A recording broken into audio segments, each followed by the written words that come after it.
Bonjour tout le monde. François Gravel, éditorialiste et responsable du contenu à l'Acadie Nouvelle, est avec nous. Bonjour. Bonjour Louis-Philippe. Je sais que vous vouliez nous parler des breuvages de certaines chaînes de restaurants à la citrouille avec de la caféine dedans, mais non, on parlera de politique aujourd'hui. Absolument, on change les plans. Il faut ce qu'il faut. Jacques Poitret, journaliste de CBC à Fredericton. Bonjour Jacques. Bonjour, bon vendredi. Non, on va parler de vrai café aujourd'hui, ce matin. Premier sujet que on va aborder, c'est pas mal dans l'actualité. C'est un sujet qui est sorti hier. On parle de ce jugement pour les tribunaux de la péninsule acadienne, la fermeture de 2 palais de justice de la péninsule acadienne par le gouvernement de Blaine Higgs. Ce qu'on dit, là, c'est que ça ne porte pas atteinte aux droits linguistiques. Ça, c'est ce qu'a tranché la Cour d'appel du Nouveau-Brunswick. Est-ce que ça vous a surpris, cette décision-là, François Gravel? Pas vraiment, non. Écoutez, je ne suis pas juriste. Là, je me vante pas de prédire les décisions de la Cour d'appel, mais je ne suis pas complètement étonné, non. Autant j'ai dénoncé en éditorial la décision du gouvernement Higgs et ensuite celle du gouvernement Hall de se battre en Cour suprême aux côtés du fédéral dans la cause de la lieutenant-gouverneur unilingue anglaise. Autant dans le cas des tribunaux de la péninsule acadienne, je comprends un peu mieux là, la position de la province. Là. Pour le Forum des maires de la péninsule acadienne, la fermeture des palais de justice, bon, c'est d'abord la perte d'un service et on se bat pour le récupérer. Et c'est devenu en cours une cause sur l'atteinte aux droits constitutionnels linguistiques des Acadiens. Mais pour Fredericton, c'est le droit de gérance ici là, qui est menacé. Là. Son droit d'imposer des compressions, d'ouvrir ou de fermer des bureaux là où il l'entend. Si la province annonçait la fermeture de l'hôpital Georges-Dumont à Moncton, en disant aux francophones, vous irez dorénavant au Moncton Hospital, c'est un hôpital bilingue, ça provoquerait une crise, certainement, et je pense qu'il y aurait de bonnes chances là, que les tribunaux y verraient une attaque contre les droits des francophones. Mais là, on parle de palais de justice, et si fermer un palais de justice et demander aux gens, au lieu d'aller à Caraquet ou à Tracadie, vous irez à Bathurst, ou là aussi, vous êtes servi en français, c'est une atteinte aux droits des francophones. Est-ce que ça va être la même chose pour chaque compression? Si on ferme un bureau de service Nouveau-Brunswick ou un bureau de ministère, est-ce que ça devient là aussi une atteinte aux droits linguistiques à chaque fois? Alors, la Cour d'appel, elle a tranché, fermer un palais de justice dans une ville acadienne, ce n'est pas anticonstitutionnel, ce n'est pas illégal. C'est une décision qui est très dure à l'endroit du premier jugement, là, celui de la Cour du bord de la Reine, là, qui avait tranché que la province n'avait pas tenu compte des droits linguistiques des francophones en fermant les 2 palais. Avec une telle décision, je crois que ça va être difficile, moi, pour le Forum des maires de justifier, de poursuivre la lutte jusqu'en Cour suprême du Canada. Moi, c'est un bon résumé. Jacques Poitras, vous avez écrit à ce sujet-là. Votre article est en une, d'ailleurs, de la page provinciale du Nouveau-Brunswick de CBC. Quel est votre point de vue sur cette question-là? Je suis d'accord avec François que ce n'est pas une grande surprise. Le juge a noté que 32 palais de justice ont fermé pendant 33 ans au Nouveau-Brunswick, la plupart dans les régions anglophones. Alors, elle dit qu'il n'y a pas vraiment un aspect linguistique à ces décisions-là. Il y a 2 voies maintenant, politiques et légales, que je trouve intéressantes. Sur le côté légal, on a entendu le maire Bernard Thériault qui dit on poursuit les discussions. Et c'est possible que la première ministre Susan Holt va vouloir trouver une solution pour la péninsule, peut-être donner une victoire à certains députés libéraux dans la péninsule qui ont eu des moments difficiles sur le dossier de la lieutenant-gouverneur récemment. Alors, une geste ou quelque chose pourrait peut-être être une bonne solution politique pour la première ministre. J'ai aussi trouvé la décision intéressante sur le côté légal, sur la section 16,1 de la Charte qui protège la dualité des institutions éducationnelle et culturelle dans la province. Je ne suis pas un avocat non plus, mais je pense que les 3 juges ont mis comme une petite clôture autour de ces institutions-là et a fait une distinction entre ces institutions et des autres institutions qui viennent sous les autres sections de la Constitution sur des services bilingues. Alors, je ne sais pas, mais cet aspect-là pourrait avoir des implications dans l'avenir pour des autres causes, comme les causes d'égalité santé en français à propos des hôpitaux de vitalité. Fort intéressant. Deuxième sujet. C'était écrit dans le ciel que ça s'en venait. Là. Il ne restait plus beaucoup de temps pour le faire. L'élection partielle dans Miramichi-Ouest donc, est prévue pour le 6 octobre. Ça sera officialisé, si j'ai bien compris, aujourd'hui. En mars, le progressiste conservateur Mike Dawson avait démissionné pour se présenter aux élections fédérales. Jacques, c'est intéressant cette région-là, Miramichi, parce que ça fait plusieurs reprises où on se retrouve sans député, sans représentant. Là. Absolument. On manquait un député pendant 10 mois en 2021 et 2022. Susan Holt a dit hier c'était 13 mois, mais c'était 10 mois. La première ministre disait hier ou cette semaine, elle justifiait cette longue période sans déclencher la partielle en disant que pendant l'été, le monde ne voulait pas voter, il voulait se promener en VTT, il voulait pêcher. Peut-être la première ministre comprend mieux les attentes des régions rurales que moi, mais quand j'étais à Doketown la semaine passée, la population, les gens que j'ai rencontrés disaient on veut un député, on aurait dû avoir une députée depuis longtemps. On a besoin de quelqu'un pour contacter, pour amener des dossiers à Fredericton. Maintenant, l'autre explication de Susan Holt pour ne pas avoir déclenché la partielle avant maintenant, c'est, en effet, elle n'est pas aussi pire que Blaine Higgs, que Blaine Higgs a attendu beaucoup plus longtemps en 2022. Mais il faut noter que la loi a changé.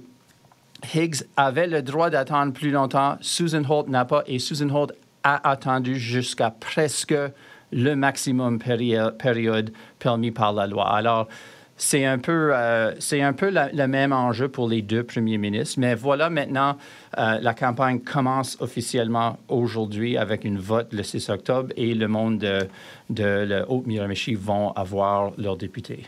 François Gravel. Oui, on a une date, enfin. Les électeurs pourront aller voter. Je pense l'avoir déjà mentionné dans le café politique, mais c'était une erreur stratégique, je pense, de la part de la première ministre Holt d'avoir attendu aussi longtemps après la démission là, du député Mike Dawson pour enfin déclencher des élections. Des élections qu'il aurait pu avoir au tout début de l'été. Hein, ça aurait pu avoir lieu en juin, par exemple. Pas besoin d'attendre là, autour de la fête du Canada. Miramichi-Ouest, généralement, c'est un secteur de la province où les conservateurs vont partir favoris, mais c'est pas un bastion conservateur imprenable non plus. C'est pourquoi je pense que le gouvernement libéral aurait dû déclencher l'élection le plus vite possible, d'un point de vue partisan là, pour lui, là, pendant que se poursuivait la lune de miel avec les électeurs. Ça ne signifie pas qu'il l'a remporté, mais je pense que ses chances auraient été meilleures qu'elles ne le sont aujourd'hui, même si, bon, attention, ce n'est pas joué aussitôt dans le mandat. Les électeurs pourraient décider là, qu'ils ne veulent pas passer les 3 prochaines années dans l'opposition et donc voter pour la candidate libérale.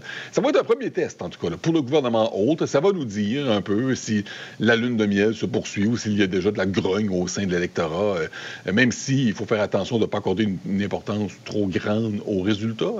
Gagne ou perd, le gouvernement Holt va continuer de jouer une forte majorité à l'Assemblée législative. Mais ça reste un test électoral pour les libéraux, puis jusqu'à un certain point aussi pour le Parti progressiste conservateur, là, qui, lui, est dirigé par un chef intérimaire, ce qui pourrait nuire à leur candidat. Mais ils n'ont pas le luxe de perdre d'autres sièges, déjà. Les libéraux ont une très forte majorité. Alors, oui, un résultat qui va quand même avoir un impact, là, qu'il va falloir analyser. La seule bonne nouvelle, c'est qu'au moins, on n'a pas eu d'élection partielle pendant qu'il y avait ces forts incendies-là. C'est quand même une bonne chose, mais bon, ça, c'est un autre dossier. On va parler de gaz à présent. Est-ce que le Nouveau-Brunswick va rouler plein gaz? Il y a vraiment plein de dossiers à ce sujet-là. On parle de fracturation, on parle de cette centrale qu'on veut faire aussi dans la région de Sackville. Puis, François, il y a aussi que le Nouveau-Brunswick est en discussion pour fabriquer vraiment, pour qu'on aille un pipeline de gaz pour relier la ville de Saint-Jean et son port au Québec.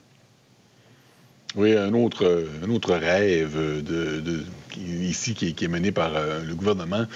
En fait, il y a plusieurs politiciens, je remarque, qui ont ce rêve-là au cours des années de voir le Nouveau-Brunswick produire ou transporter des produits énergétiques, le plus souvent en direction du port de Saint-Jean, là, vers des infrastructures de Irving Oil ou encore d'autres entreprises énergétiques. Dans ce cas-ci, le rêve, ce serait un port qui serait construit par Repsol. Pendant longtemps aussi, c'était l'oléoduc d'Énergie-Est là, qui faisait rêver les politiciens. Il y a eu l'aventure des mini-réacteurs nucléaires, bien sûr. Donc, souvent des idées qui sont lancées Cette semaine, c'est le député libéral fédéral de Saint-Jean, Wayne Long, qui a effectué une sortie publique en disant c'est le temps d'investir dans la filière du gaz de schiste. Là, maintenant, c'est le ministre des Ressources naturelles de la province, John Herron. Lui, il rêve d'un oléoduc qui transporterait du gaz naturel de Québec jusqu'à Saint-Jean. Ce sont différentes variantes de même rêve, en fait, celui de faire du Nouveau-Brunswick une puissance énergétique là, avec des millions de dollars en retombées économiques et à la clé de la création de milliers d'emplois et la fin, peut-être, des déficits budgétaires pour le gouvernement. Ce qui aide le ministre Herron dans ce cas-ci, c'est que le premier ministre du Canada, Mark Carney, veut prioriser certains projets dits d'intérêt nationaux. Alors, le gouvernement Holt voit là une opportunité de faire débloquer rapidement un projet majeur. C'est intelligent de sa part, c'est bien pensé. Maintenant, est-ce que ça va se réaliser? Est-ce que ça va réellement ensuite apporter les retombées promises? Le premier ministre Herron n'est pas le premier à lancer cette idée-là, et je vous prédis qu'il ne sera pas le dernier. Qu'est-ce que vous en pensez de votre côté, Jacques Poitras?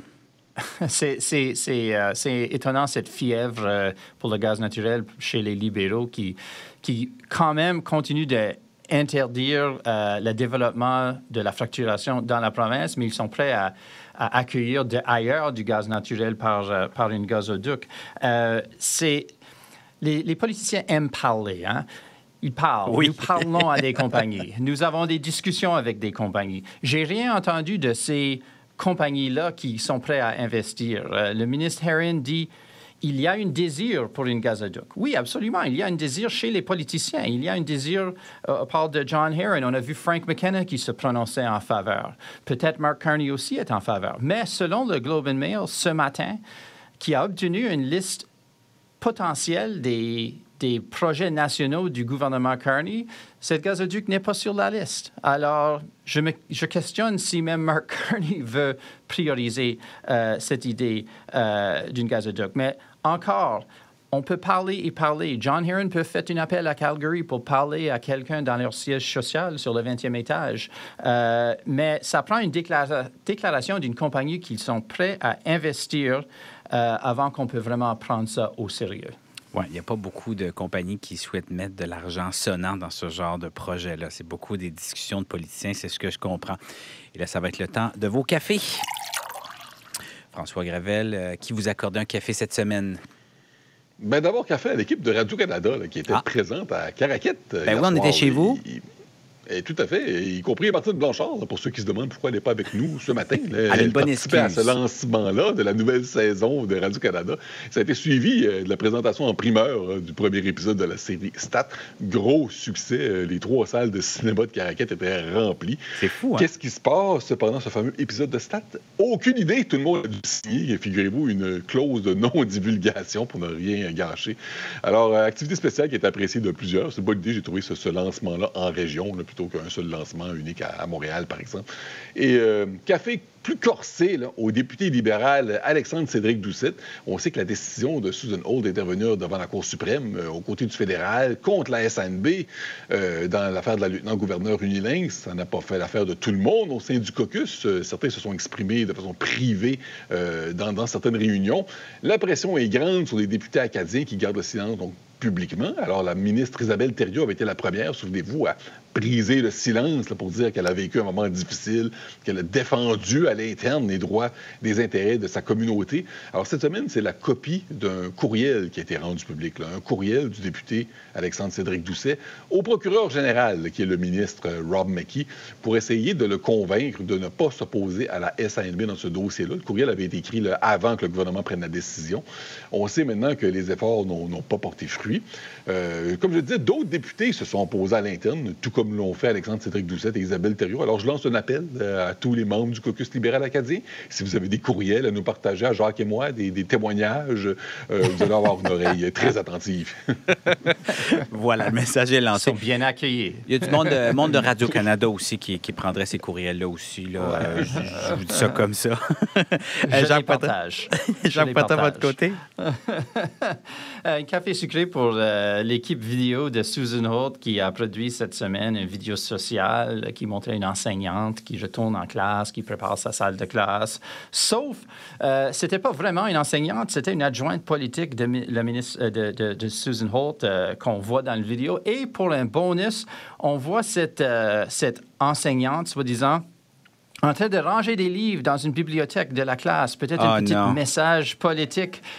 Au moins, cette adjointe politique maintenant est protégée par le SCFP dans son travail.